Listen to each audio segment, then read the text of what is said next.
The Legend of Zelda fans might be patiently awaiting Breath of the Wild 2 right now, but if it wasn't for Ocarina of Time, none of this would be happening. Zelda's 5th entry marked a dramatic reinvention for the franchise back in 1998, overseeing its transition to 3D gameplay to universal acclaim. It's a game needing little introduction to most, but it's also one filled with cameos, secrets, and a development history that nearly brought us a drastically different title. Hardcore fans might be aware of some of these facts, but for the less informed, or those simply seeking a refresher during the wait, here are some Ocarina of Time facts that you might not be aware of. I'm Josh from WhatCulture.com, and these are 12 things you didn't know about Zelda Ocarina of Time. Number 12, it was nearly a first-person adventure. It's hard to picture Ocarina of Time outside of a third-person perspective, but upon being interviewed before the 3DS release, director Yoshiaki Koizumi confirmed that producer Shigeru Miyamoto initially pitched a first-person approach. He suggested to Koizumi, quote, "How about making it so that Link will not show up?" And the executive confirmed that Miyamoto's idea would have seen you walking around Hyrule in first person, and then when an enemy appeared, the screen would have switched to a side perspective. Considering that Miyamoto is an FPS fan, it's not too surprising that he considered the approach, but it was quickly shot down. And as a character designer, Koizumi confirmed, quote, "I couldn't stand to see my Link not appear," end quote. Fellow director Toru Osawa also agreed, saying it wasn't visually interesting. There's no way of knowing if this would have turned out well, but I think we all could probably agree that the directors were right to stick with their guns on this one. Number 11, the Twin Peaks inspiration. Zelda games have often found inspiration from unexpected places. Breath of the Wild looked to Skyrim for inspiration with its open world, and Breath of the Wild 2 is now looking towards Rockstar's Red Dead Redemption 2. Decades previously though, Ocarina of Time found influence away from gaming. Speaking in a different 3DS release interview, Shigeru Miyamoto confirmed the world was inspired by David Lynch's Twin Peaks. More specifically, this focused on the role of Ocarina's background characters and their interactions with Link, with him stating that, quote, "What's important is what role the person plays and how they contribute to portraying the main character," end quote. Many worlds often get bogged down by focusing on individual narratives, so it makes sense to approach development this way, and the follow-up game Majora's Mask took this concept even further. Number 10, Lon Lon Ranch was nearly torched. Lon Lon Ranch brought us one of Ocarina's more memorable moments. It's where Link gets introduced to Epona as a child, being taught Epona's song by Malon. Upon returning as an adult though, he finds Ingo has taken it over through Ganondorf's help. Reuniting with Malon and Epona, Link gets challenged to horse racing by Ingo, who bets Epona and subsequently loses. Ingo then locks them in, but Epona easily jumps the fence and they both escape. The ranch then returns to Talon, and you can freely participate in races, but it could have ended very differently. Confirming within the Iwata Asks interview, Miyamoto revealed his initial vision, stating, quote, "I imagined a scene in which Ingo, in a frenzy, sets the ranch on fire, so Epona jumps against a backdrop of flames," end quote. Realizing this meant players couldn't return there later though, the idea was soon dropped, but it is another interesting route Ocarina could have taken. Number 9, Nintendo's most heavily censored game. Nintendo's censorship practices were widely noted during the NES and SNES era, imposing wide restrictions on sexual content, excessive violence, religious imagery, and more. Nintendo relaxed these rules with third-party developers following the ESRB's establishment in '94, but by that stage the damage was already done. Nintendo's image became kid-friendly, and older gamers saw these tactics as patronizing. They still practiced censorship in their own games, however, and Ocarina of Time was chief amongst them. This mostly relates to religious elements, and originally, the Fire Temple theme featured Islamic prayer chants before being later removed. Furthermore, the Gerudo tribe used symbols closely resembling the Islamic star and crescent. And whilst those remained in the N64 version, they were also changed in later releases. This wasn't the end, however, and the climactic battle with Ganondorf saw the Gerudo King coughing up red blood. Seeking a lower age rating, Nintendo then changed this blood to green. Curiously though, the Shadow Temple still features a bloody flaw beneath its cross, so this policy wasn't universally implemented. Number 8. Child Link was almost cut. Ocarina's time travel is so ingrained in the gameplay structure that it feels weird to consider that this could have been left out altogether.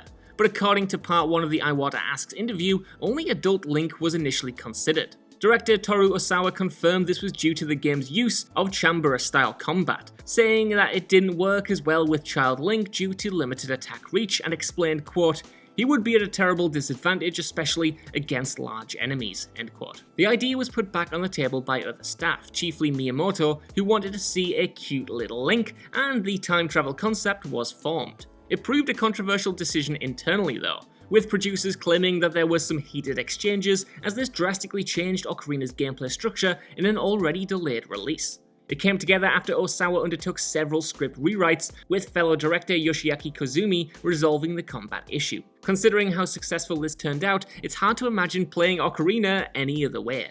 Number 7. You can paralyze REDEADS. REDEADS are widely considered to be the Legend of Zelda's most terrifying enemies. A recurring monster, these zombie-like creatures release a blood-curdling shriek upon seeing an intruder, causing Link to be temporarily paralyzed by fear. Populating Castletown's ruined marketplace in the future, they pop up across the more desolate regions of Hyrule, and act with a herd mentality, looking to help fallen REDEADS should Link kill one. They're a strange race, but there's an easy way to handle them via the Sun's Song. Turning night into day and vice versa, a hidden bonus of the song is that it hurts REDEADS when the player is near them, paralyzing them instead. Turning them white, it's only a temporary measure, so attack quickly, but it's an easier way of handling these monsters. Number 6. NAVI originally had feelings for Link. NAVI might have been an iconic character within Ocarina of Time, but it didn't make her any less annoying. Being summoned to assist Link by the Great Deku Tree, she accompanied Link throughout his quest and provided a bunch of hints to help players. Many quickly became irritated by the frequency of her "hey listen" messages, but originally Nintendo planned to develop her character further. During a Famimaga 64 interview in 1997, Miyamoto revealed Navi was actually jealous of Princess Zelda and that within the story she had feelings for Link. This was absent from the final release, but Ocarina's manga adaptation touches upon this thread, seeing Navi tell Link that she loves him before leaving. It's important to note that this is non-canon, however, and considering that the interview occurred during development, it seems like this plot point was simply discarded. Number 5. Zelda's Lullaby could fix broken signs. Link's Ocarina had real power behind it, and using it allowed him to summon storms, call upon her at will, turn night into day, and even transport him to different temples. He learned a lot of tunes during his quest, but one of the more powerful songs was Zelda's Lullaby. Taught to you by Impa of the Sheikah tribe, it's a song passed down between each generation of Hyrule's royal family. Within Ocarina, playing it where there's a Triforce marking triggers certain events, allowing Link to progress.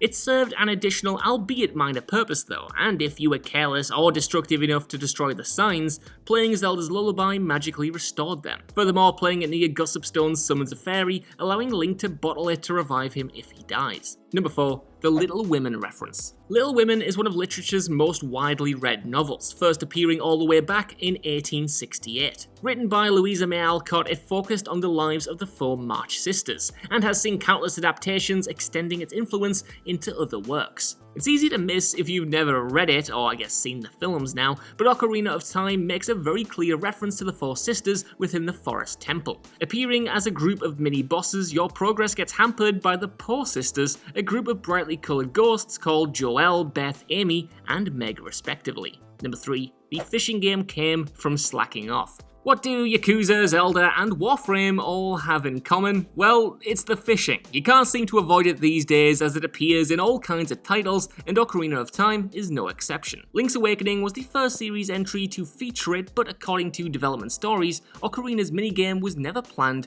to be implemented. Confirmed in one of the 3DS port interviews, fishing was brought in by Kazuhiyuki Morita, Ocarina's boss designer. Whilst working on Water Temple boss Morpha, Morita began thinking, hey, what if there were fish in that pond, and then started to work on a prototype fishing minigame. What Morita didn't do, however, was inform any of his superiors, and soon enough, it became clear that he wasn't working on the boss.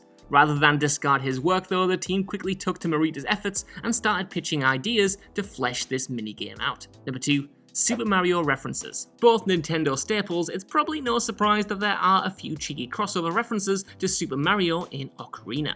One is found with Lon Lon Rancher's staff. Run by Talon and his employee Ingo, these two men bear a striking resemblance to Mario and Luigi. Adding to this, you can see that both Talon and his daughter Malon's brooches are Bowser-shaped upon closer inspection. Another moment occurs within Dondongo's cavern, where you'll find a tile about opening the pathway to the boss. It's a reused asset, which wouldn't merit much discussion if it wasn't the infamous L is Real 2401 tile, which led to Super Mario 64's many theories about unlocking Luigi. Ocarina's most striking reference, though, occurs within Hyrule Castle itself. When you meet Princess Zelda, if you look through the courtyard windows, you can spot portraits of Mario, Bowser, Yoshi, Peach, and Luigi. Considering Ocarina runs on Super Mario 64's engine, albeit heavily modified, it makes sense that the similarities do go that little bit further. Number 1.